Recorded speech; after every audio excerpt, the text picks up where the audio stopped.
화담TV 시청자 여러분 안녕하세요. 오늘은 3기 신도시, 특히 광명 시흥지구에 대해서 심화학습을 위해서 이 영상을 준비했는데요.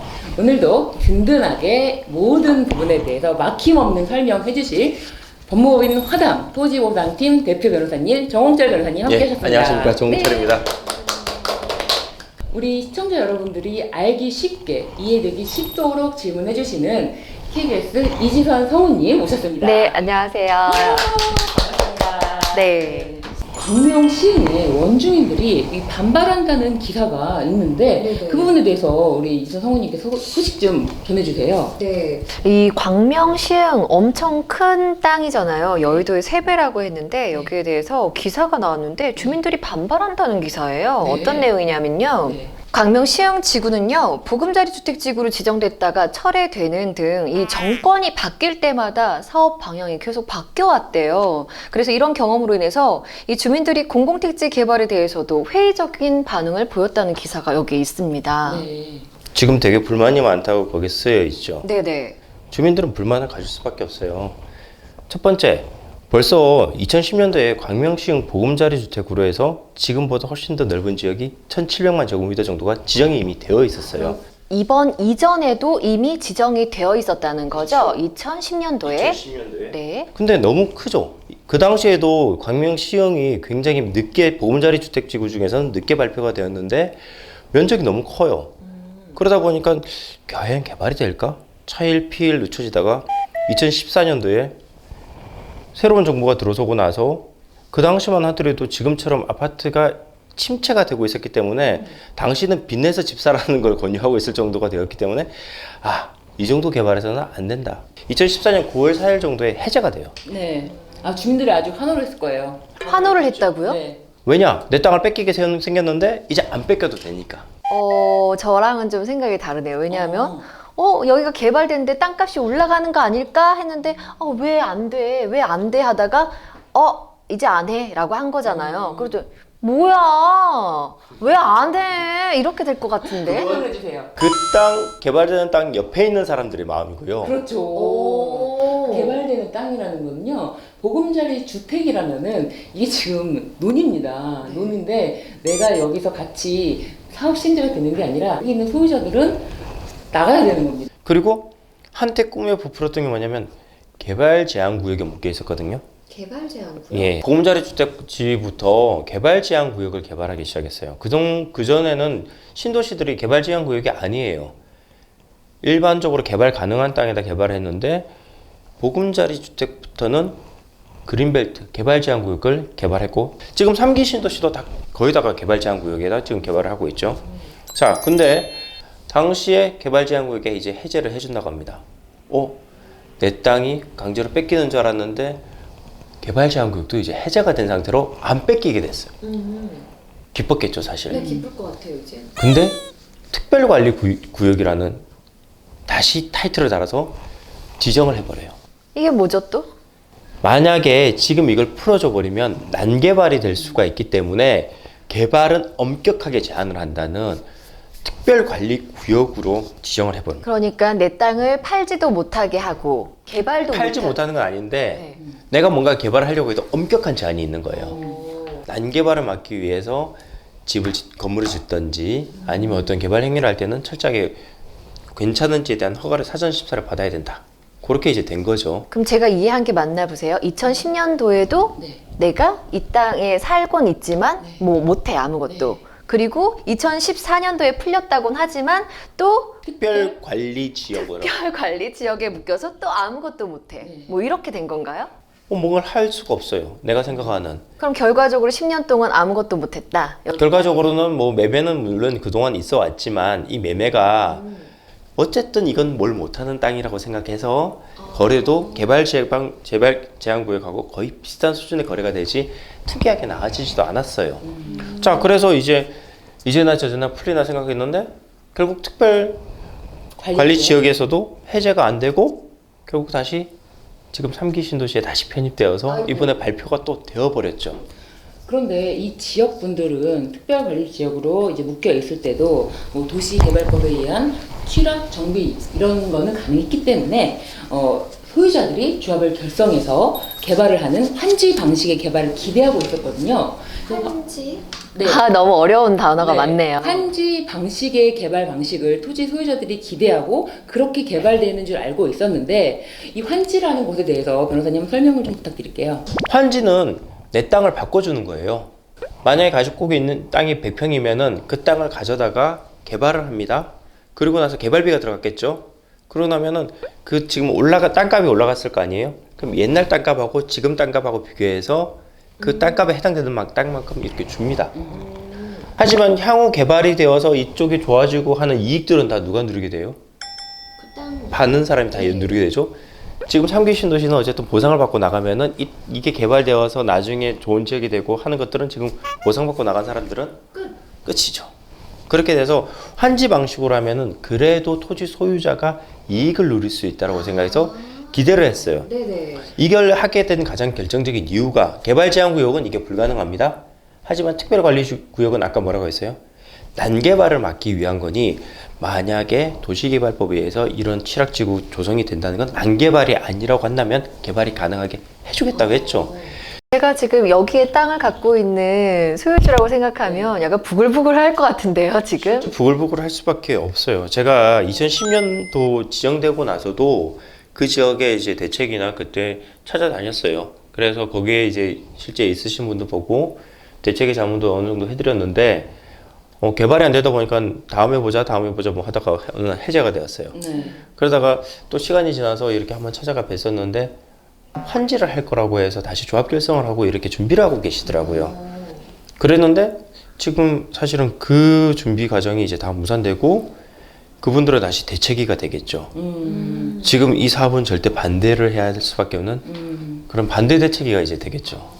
기존의 개발 지역이 1,700만 제곱미터인데 이번에 보니까 1,200만 제곱미터로 줄었대요. 그러면 거기에 포함되어 있지 않은 빠지면 좋은데 중요한 건 빠지지를 못했어요. 아, 그래요? 광명 지금 보금자리 주택 발표 이전에 지금 산업단지, 유통단지, 그다음 테크노밸리, 그다음 주거단지라고 해서 지금 발표된 지역 아래 지역에 이미 개발을 하고 있어요.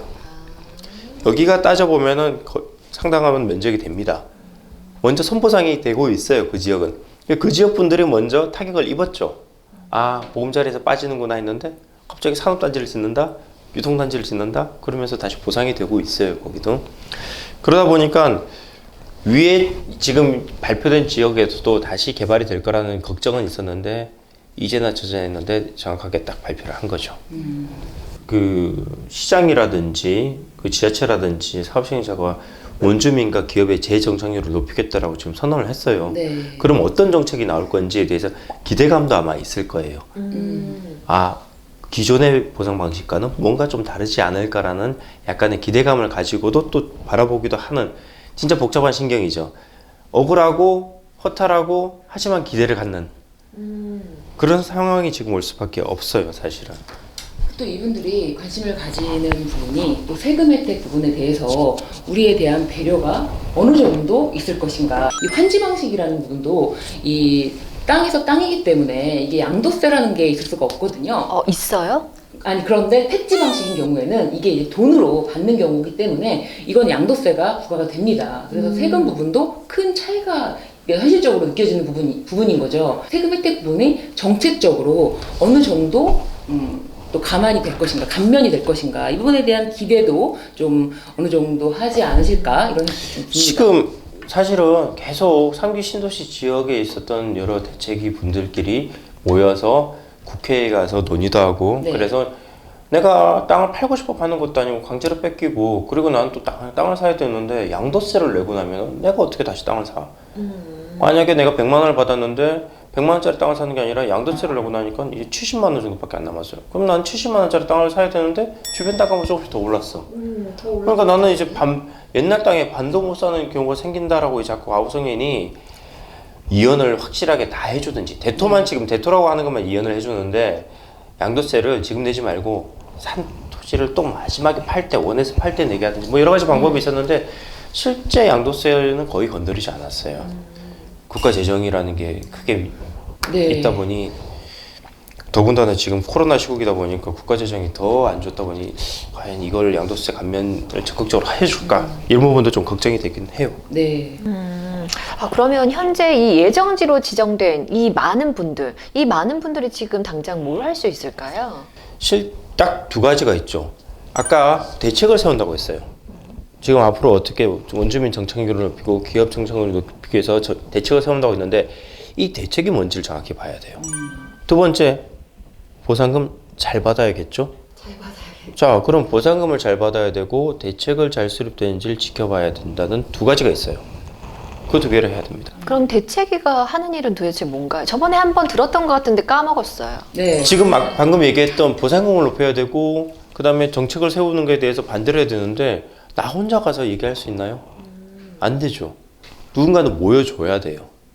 그리고 지금 우리 3명이 있는데 3명이 각각 이해관계가 달라요.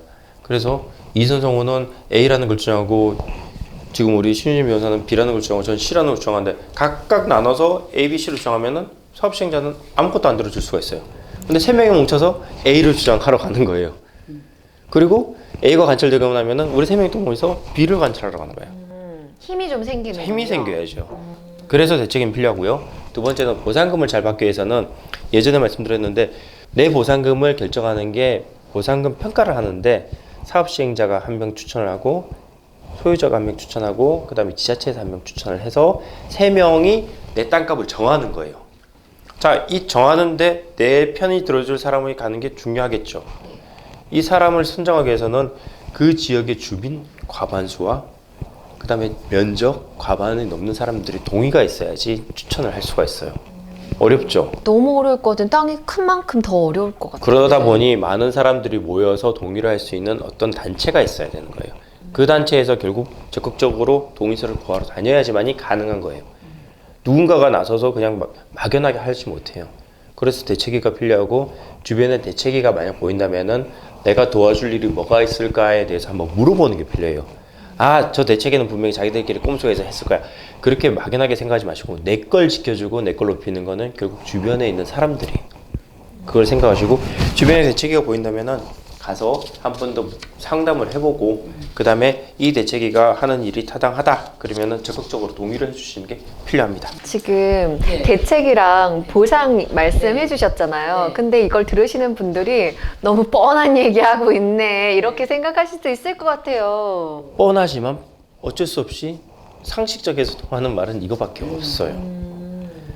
법이 보호를 할 수 있는 영역이 쭉 보면은 사실 우리나라는 개발 위주의 법으로 다 구성이 되어 있어요.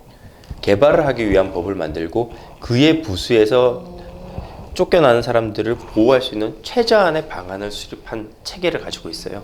그러니 실제로는 법에 의해서 보호받기보다는 뭉쳐서 힘으로 보호받을 수밖에 없는 상황이 꽤 많이 발생해요. 그게 되게 안타깝고 아쉬워요. 제가 오늘 이 자리에서 배운 걸 듣고 뉴스를 보게 되면 이 토지 보상에 대해서 이렇게 투쟁하시는 분들을 좀 다르게 보게 될 것 같아요.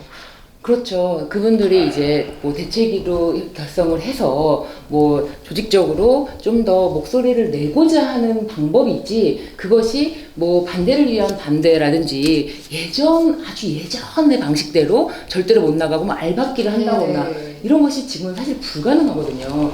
지금은 모두 법에 의해서 수용이 되고 명도가 되고 절차가 진행되고 때문에 정말로 목소리를 내고자 하는 하나의 움직임이라고 볼 수 있거든요. 그래서 그분들의 목소리가 하나의 목소리가 되어서 그분들의 의견이 좀 더 잘 수렴되고 주민들의 의견을 잘 듣는 것이 먼저 선행되어야 될 것 같아요. 그래서 저희도 대책위에 가서 법률 자문을 해드리는 게 대책위가 지금 할 수 있는 일 그리고 대책위에서 필요한 일들 저희는 이제 이런 사업을 많이 했으니까 단계별로 필요한 일에 대한 안내를 해드리고 있거든요. 법률 자문을 나가죠. 네. 나가는데 그때마다 이제 한계에 부딪힌다고 아까 말씀드리는 게 그거예요. 법적으로 무엇을 할 수 있어요? 라고 했을 때 그 한계점은 법에서는 보호받지 못하는 지역. 그러니 한계점이 나오다 보니 대책위에서 어쨌든 잘 결성해서 협상력을 높이고 주민들이 제대로 된 의사를 반영할 수 있게 의견을 전달할 수 있게 힘을 키워야 된다는 얘기를 하는데 사실 그게 변호사가 드릴 말씀은 아니죠. 근데 그 뻔한 얘기를 해야 돼요. 그럼 도움이 많이 필요하신 분들이 스스로 좀 계속 정보를 찾아보고 네. 또 뭉치고 네. 같은 목소리를 내는 게 도움이 네. 많이 되겠네요. 오늘도 제가 상담 전화를 받았는데요. 법무부인 허담에서 토지보상 제일 잘한다. 그래서 전화가 왔어요. 진짜입니다. 누가 전화해요? 난 진짜입니다. 좀 전에 예. 전화가 왔는데 그런데 이분들이 토지보상 협의 통지 금액을 받으면 이 금액에 대해서 만족할 수 없다. 그런데 이 상황이 왔는데도 아직까지 어떻게 절차가 진행되는지에 대해서 잘 모르고 계신 분들이 너무 많으세요.